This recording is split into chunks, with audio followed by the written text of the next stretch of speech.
Ang Texas ay lumalaban sa Islamisasyon, mga kaibigan. Alam nating nagising ang mga Islamista at naisip na kulang pa ang mga estadong Muslim. Bakit hindi natin sakupin ang buong Amerika ngayon na nagtagumpay na ang Europa? At parang, saan kaya tayo magsisimula? Maglagay tayo ng mayor sa New York, pero subukan nating sakupin ang Texas gamit ang infrastruktura dahil doon ang kuta ng malalakas na lalaking armado. Kapag nasakop natin ang Texas, wala nang ligtas na lusod sa atin. At iyon mismo ang napagdesisyonan nilang gawin, maliban sa katotohanang hindi nila inihanda ang kanilang sarili, sa katotohanang gusto talaga ng mga Texan ng kalayaan, at kaya nilang lumaban pabalik na siyang eksaktong nangyayari ngayon. Sinusubukan ng mga Islamist ang gumawa ng kung ano, at ang mga Texan ay parang, hindi pwede yan. Sinusubukan ulit ng mga Islamista na gumawa ng iba pa, at ang mga Texan ay parang, hindi talaga, hindi namin papayagan yan. At patuloy ang debate tungkol sa iba't ibang bagay na sinusubukan ng mga Islamista na ipukol sa kanila, tulad ng pagtatayo ng maraming mosque, o mga lungsod o pamamayani ng Sharia law, o pagbabahagi ng mga bagay sa mga paaralan. Ang mga Texan ay parang, hindi namin papayagan mangyari ito. Gusto ko ito dahil ipinapakita kung paano kalalaban para sa sarili mong lungsod. Balikan natin ang ilan sa mga bagay na nangyayari kamakailan sa Texas dahil ako mismo pabor ako sa kanila. Para magsimula, meron tayong malaking panalo para sa Texas. Nagpa siya ang Korte ng Apela. Maaring arestuhin at ipadeport ng Texas ang mga ilegal na imigrante kahit walang pahintulot mula sa federal na pamahalaan. Bakit ito mahalaga? Kasi darating ang araw na hindi na administrasyon ni Trump ang namumuno at posibleng may mga taong baliw, mga baliw na tao ang maupo sa kapangyarihan. ALC, tara na, alam mo na, sina Newsom at iba pa. Gusto ng Texas na mapunta sa posisyon na masasabi nila, hindi. Kaya naming harapin sina AOC, Kamala mula sa Harris, mga siraulo. Hindi na kami maghihintay ng federal na pag-apruba. Ayaw namin ng mga iligal na pumapasok sa lungsod. Sobra na. Sinusubukan na nilang sakupin. Pakinggan mang lalaking ito. Ang pastor sa pagpupulong ng konseho ng lungsod ng Frisco ay tumutol sa bagong Islamista. Sinabing salungat ang Islam sa pinahahalagahan ng mga Amerikano dahil ito ay paraan ng pamumuhay, hindi lang relihiyon. Pakinggan natin ang ilan sa kanyang sinabi. Salungat ang Islam sa lahat ng pinahahalagahan natin bilang mga Amerikano. Isa itong paraan ng pamumuhay, higit pa sa isang relihiyon. Yung lalaking nakita niyo, si Brandon Burden, ay talagang nagpakitang gilas kagabi sa pagpupulong ng konseho ng lungsod ng Frisco. Kung hindi niya napanood kagabi, bumuto ang lungsod ng Frisco kung itatayo o tatapusin ang pagtatayo ng isang mosque na Muslim at 2 templo ng relihiyong Indian. Ngayon, ipapakita ko pa sa inyo ang iba pang sinabi niya at talagang sulit ang paghihintay. Kaya umupo lang kayo, mag-relax at panuurin niyo ang taong ito. Ang galing niya talaga. Kumusta? Ang pangalan ko ay Brandon Burden. 25 taon na akong pastor dito sa Frisco. At bilang isang Kristiyano, inuutos ng Biblia ko na mahalin ko ang lahat ng tao, bawat bansa, bawat tribo, bawat wika. Gusto ko lang sabihin na yung gabi na mahal ko ang lahat, pati mga Muslim, at mahal din sila ng Diyos. Pero may konting pag-aalala ako sa kanilang ideology. Kung dilipat ang mga Muslim sa Amerika, yan ang tinatawag na American Dream, at pinupuri ko yon. Pero kailangan nilang makibagay sa kultura at hindi ito sakupin. Gusto ko ang pambungad na ito. Alam mo kung bakit? Dahil para sa marami, hindi komportable makita ang ginagawa ng mga Islamist. Nakikita natin ang pananako, pero hindi rin tayo komportable na baka magmukha tayong racist o galit sa isang grupo. Kasi hindi naman ganoon ang totoo. Gusto natin ng mga tao. At isa ako sa mga taong iyon kahit mahilig akong pag-usapan ang paksang ito. Kaya masasabi kong hindi talaga tayo mapanirang tao. Naniniwala tayo sa pagmamahal sa kapwa. Pero kailangan natin tanggapin na may maliit na problema rito.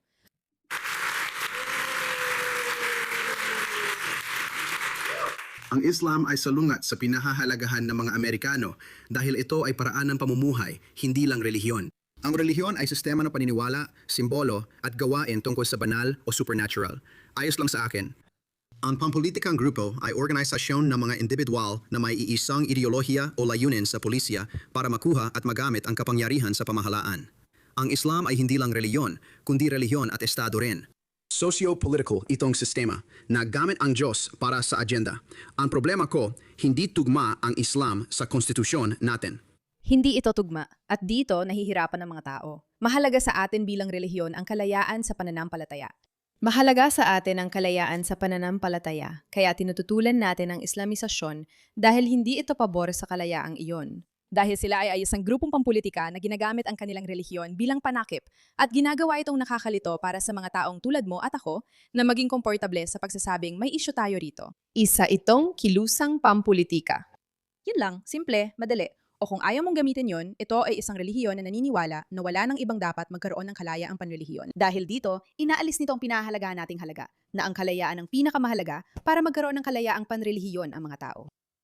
Hinahati ng teolohiyang Islam ang mundo sa 2 magkalabang bahagi. Ang problema ko sa ideolohiyang ito ay pinipilit nito ang jihad kahit sa mga ayaw, hindi sa pamamagitan ng pag-anyaya sa relihiyon. Pinipilit ang paniniwala sa isang tao. Ikinababahala ko na salungat ito sa First Amendment na nagpoprotekta sa kalayaan sa relihiyon at bawal ang ganitong gawain sa Islam. Hinaling ko sa City Council ngayong gabi na alamin kung ilan ng mosque ang naitayo sa Metroplex.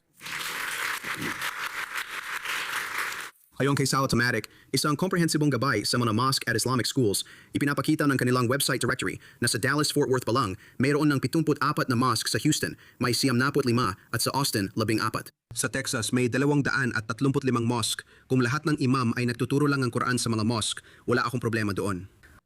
Pero hindi lang nila itinuturo ang Quran, tinuturo rin nila ang hadiths, ang mga kasabihan ni Muhammad at ang talambuhay ni Muhammad na 40% ay tungkol sa relihiyon, pero 60% ay tungkol sa politika. Isa itong sosyo-politika na pag-agaw ng kontrol sa isang kultura. Kung aprubahan natin ang ika-236 na mosque sa Texas at palalawakin ang idealyan ito, darating tayo sa puntong hindi na natin mapoprotektahan ang ating pamumuhay o mga karapatang konstitusyonal. Kailangan natin ng mas marami pang ganitong uri ng pag-uusap. Hindi, kailangan natin ng ganitong pag-uusap. Ang Ginoong yon ay mahusay magsalita at tinamaan lahat ng punto. Ipinaliwanag niya ang nararamdaman ng lahat tungkol sa ika-256 na mosque at ang hindi pagpapahintulot na sila ang mangibabaw dahil ito ang issue. Kung pagtuturo lang ng relihiyon, ayos lang, pero hindi yon ang kaso. Isa itong pampulitikang ideolohiya na labag sa pinaniniwalaan ng mga Amerikano. Si Mays Middleton, kandidato para maging Attorney General ng Texas, ay nais ituring ang Sharia law bilang organisadong krimen at magdeklara ng digmaan laban sa radikal na Islam. Kristiyanong estado tayo, tapos ang usapan. Hinarap ko ang mga dayuhang kalaban. Pinatigil ko ang China sa pagbili ng lupa. Pinatibay ang seguridad sa hangganan ng 3 beses. Itinuring na terorista ang mga kartel. At nilalabanan ko ngayon ang banta ng Sharia law at Islamipikasyon. Gusto ko to. Kaya maaring maging kandidato itong lalaki para Attorney General ng Texas. Babalikan natin ang iba pa niyang sinabi mamaya. Pero una, salamat sa pagpunta rito. Tayo'y tumututol at lumalaban. Ako si Miira Kay, inyong host, at sawa na kami. Kung gusto ninyo mag-subscribe at i-share ang video para matulungan ng iba laban sa mga ekstremista sa kanilang lungsod, lubos naming pinahahalagahan yon. Gusto naming magpasalamat agad sa sponsor ng video na ito. Dahil sa kanila, natutuloy at nagagawa namin ang ganitong content. Ang sponsor natin ngayon ay Kalshi, K-A-L-S-H-I. Kaya siguraduhin i-download ang kanilang app, makakuha ng $, kapag gumastos ka ng $10, gamitin ang code na ERA, at ilagay ang iyong pera kung saan naroon ang iyong hula. At para sa mga hindi pa nakakakilala kung ano ang Kalshi, ito ay parang stock market para sa mga hula o prediksyon. Dito mo makikita kung ano talaga ang iniisip ng mga tao. Kapag tiningnan mo ang Texas Attorney General winner, mas mukhang posible na si Mace Miller ang mananalo. Ganito ang ibig kong sabihin kapag sinasabi kong excited kami sa nangyayari sa Texas dahil ito ang pagbabago para mapag-usapan ng mga tao ang mga isyung nakikita natin. Tingnan natin ang sasabihin ni Mays Middleton. Islamipikasyon. Alam mo, ang Sharia law ay organisadong krimen, period. At ituturing ko itong ganoon. Binago ko rin ang batas para hadlangan ang mga radikal na grupong Muslim gaya ng CARE at Muslim Brotherhood na makabili ng ari-arian sa Texas. Iyan ay isang sagot na parang scorched earth. Gusto kong hatiin ito sa ilang bahagi, pakiusap. Dahil nakakaintriga para sa akin ang sinabi mo, Mace. At muli, isang boses na malugod naming tinatanggap sa programa. Una, itinuturing ang Sharia law bilang organisadong krimen. Pwede mo bang ipaliwanag? Nakaka-intriga talaga. Kaya tingnan mo, dapat malinaw sa lahat na hindi ito tungkol sa kalayaan sa relihiyon. Hindi ito issue ng unang suso dahil kung sila ay tapat na sumusunod sa kanilang ideolohiya. At tinatawag ko itong ideolohiya dahil may dahilan ako. Sa Quran, tinitingnan nila tayo bilang mga hindi mananampalataya na maaari nilang gawan ng jihad. Issue ito ng America First. Issue ito ng Texas First. Issue ito ng pambansang seguridad dahil iniisip nila na hindi tayo karapat-dapat mabuhay bilang mga Amerikano o bilang mga Kristiyano. Maganda ang punto niya na dapat tigilan na ang pag-iisip na tungkol ito sa kalayaan sa reliyon. Niloko tayo para isipin na debate ito sa kalayaan sa relihiyon, pero hindi yun ang totoo. Isang pampulitikang ideolohiya ito na nais mangibabaw at labag sa ating paniniwala, kaya dapat tratuhin ng ganon.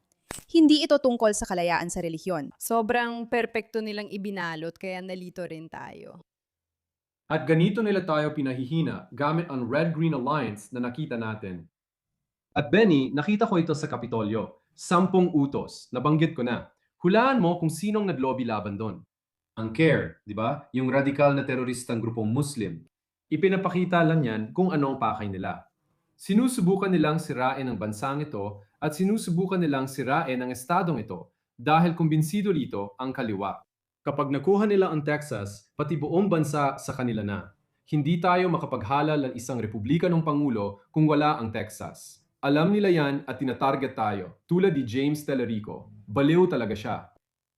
Tama, sinasabi niya na gusto nilang sakupin ang Texas dahil hindi lang sa simbolismo, kundi alam nilang ang mga Republikano ang lalaban sa Islamipikasyon ng Amerika. Kung makuha nila ang Texas at lumakas ang kontrol nila doon, mas mahihirapan ang mga Republikano manalo. Yan talaga ang gusto nila. Hinahanap nila kung saan sila pwedeng pumwesto para matiyak na hindi na mahalal ang mga Republikano. Hindi ito teorya ng sabwatan. Tingnan mo ang estadistika ng mga estado na pinadalhan ng administrasyon ni Biden ng ilegal na imigrante at kung gaano ka-estratehiko ang pagkakalagay nila. Nakakabali talagang malaman ang katotohanan ito. Inilagay sila ng estratehiko sa mga estado na kailangang gawing asul mula pula.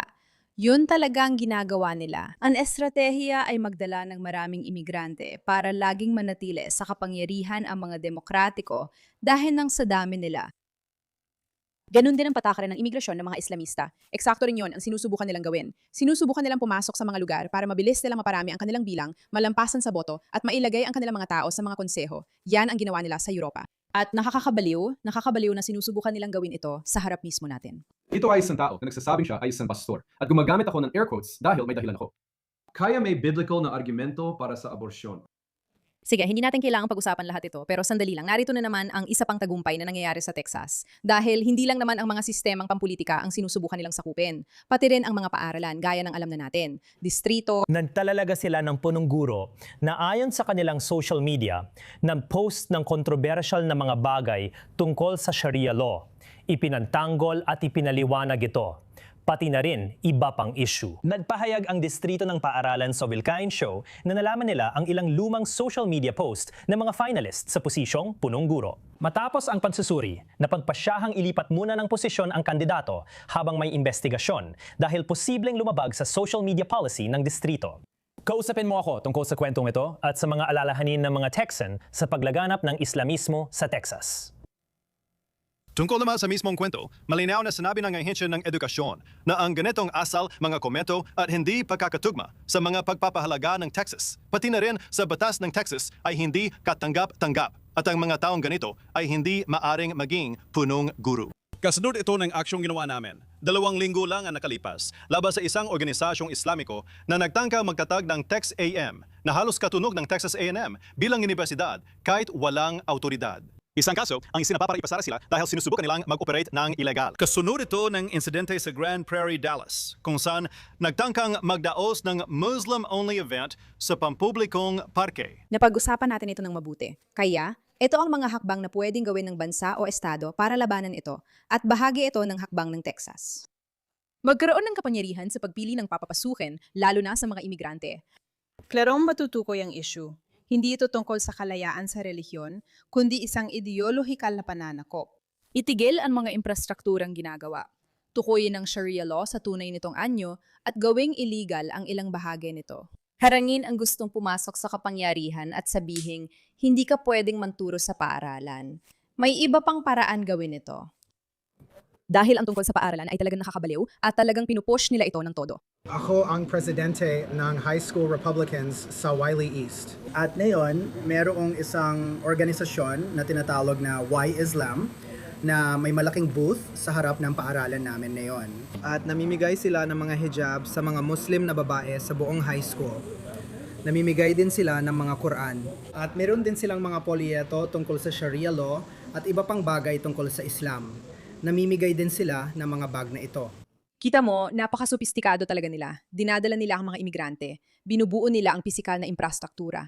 Nilalagay nila ang mga tao sa mga posisyon ng kapangyarihan, tulad ng mga punong guro ng paaralan. Pumupunta sila sa mga paaralan at isinusulong ang kanilang ideolohiya. Meron, may plano sila, itong plano ng pag-agaw ng kontrol. Pero kung ang mga tao sa Texas ay parang, alam mo na, hindi.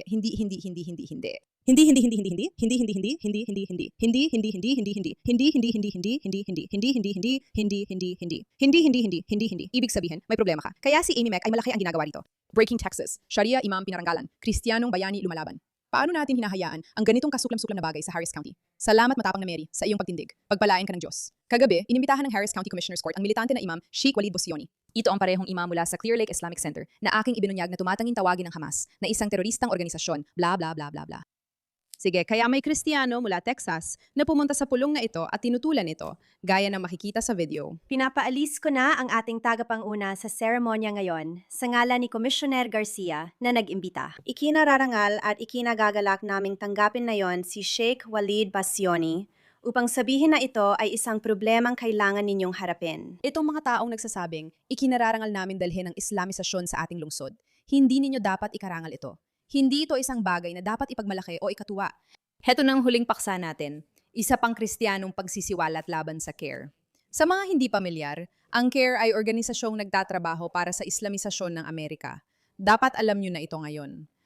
Kamusta, Texas? Ngayon, nagbigay ng testimonya ang banyagang teroristang organisasyon sa harap ng Texas State Board of Education. Ang Council on American Islamic Relations na tinukoy ni Gobernador Abbott bilang banyagang teroristang organisasyon at sinabi naman ng FBI na ito ang mukha ng Muslim Brotherhood, isa ring teroristang grupo. Ngayon, haharapin ko ang mga terorista na may mga kahilingan. Kaya ibabahagi ko sa inyo ang demand letter mula kay Shama Zain, Z-A-Y-A-N, na nagsasabing siya ang operations manager ng Council of American Islamic Relations.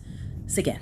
Iba't ibang paraan ng paglaban sa Texas ang ginagawa ng mga tao, tulad ng pagtawag ng pansin sa paaralan, pagdalo sa delegasyon, at pagtayo sa harap ng board. Dahil kaya mong lumaban, hindi pa ito nangyayari. Hindi pa tayo nasa posisyon kung saan tuluyan ng naghari ang Islamipikasyon, pero nakikita na natin ang sistematikong pag-usbong nito. Nasa inyo, mga mamamayan ng bawat estado at bansa, kung nakikita ninyong papasok ang Islamipikasyon, ito ang mga pwedeng gawin. Pigilan itong pumasok sa inyong mga paaralan. Ihalal ang mga handang magsabi ng totoo. Dumalo sa pagpupulong at labanan ito. Tutulan ang paggawa ng infrastruktura at pagpapatayo ng mga paaralan. Harangin ang pagtatalaga ng mga taong ito sa posisyon ng kapangyarihan. Kung magagawa natin ito, may pag-asa. Salamat sa atensyon.